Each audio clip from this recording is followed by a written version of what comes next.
শীত মানেই পিঠে পায়েস।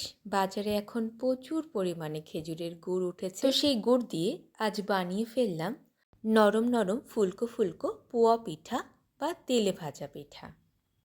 তো প্রথমে এখানে নিয়ে নিচ্ছি 2 বাটি চালের গুঁড়ো। যেই বাটি দিয়ে চালের গুঁড়ো নিয়েছি সেই বাটিরই এবার দিয়ে দিচ্ছি হাফ বাটি ময়দা। ময়দা দিলে, যেহেতু আমি শুকনো চালের গুঁড়ো নিয়েছি দোকানের কেনা, পিঠেটা কিন্তু ভীষণ সফট হয়। তার জন্য 2 বাটি চালের গুঁড়ো, হাফ বাটি ময়দা, দিয়ে দিচ্ছি সামান্য লবণ এবং গুড়। এখানে আমি 1 বাটি গুড় ব্যবহার করছি। গুড়টা সম্পূর্ণ নির্ভর করছে কতটা মিষ্টি খেতে পছন্দ করি তার উপরে। এবার হাত দিয়ে মেখে নিচ্ছি।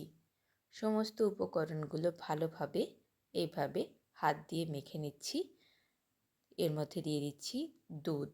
দুধ কিন্তু হালকা গরম দুধ দিচ্ছি এখানে। টোটাল আমি এখানে 3 বাটি দুধ ব্যবহার করব। তো প্রথমে অল্প অল্প করে দুধ দিয়ে এভাবে ভালো করে মেখে নিচ্ছি। এই মাখাটা যতটা ভালো হবে ততই কিন্তু পিঠে ভালো ফুলবে এবং সফট হবে। তো দেখুন, প্রথমে হাত দিয়ে ভালোভাবে মেখে নেওয়ার পরে একটা হুইস্ক দিয়ে ভালোভাবে ফেটিয়ে নিচ্ছি। ভালোভাবে ফেটানো হয়ে গেলে এখানে আমি 10 মিনিটের জন্য রেস্টে রাখব। 10 মিনিট পর আরও একটু ভালোভাবে ফেটিয়ে নিচ্ছি। গ্যাসের ফ্লেম অন করে তেল বসিয়ে দিয়েছি। তো আজকে দুভাবে ভেজে দেখাবো। এক তো এইভাবে দিয়ে দিলাম, 1 হাতা ব্যাটার দিয়ে দিলাম।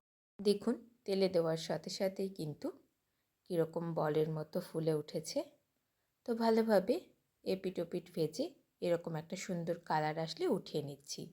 আর একটা পদ্ধতি হচ্ছে, এরকম একটা প্লেট বা কোনো টিফিন বাটির মুখটি তেলের মধ্যে দিয়ে ভালো করে গরম করে নিতে হবে। গরম করে নেওয়ার পর এর উপরে 1 হাতা ব্যাটার দিয়ে দিতে হবে। দেখবেন কিছুটা সময় পরে আপনি থেকে কিন্তু পিঠাটা এরকম উঠে আসবে। এলে কিন্তু এই যে চেঞ্জ করে দেবেন।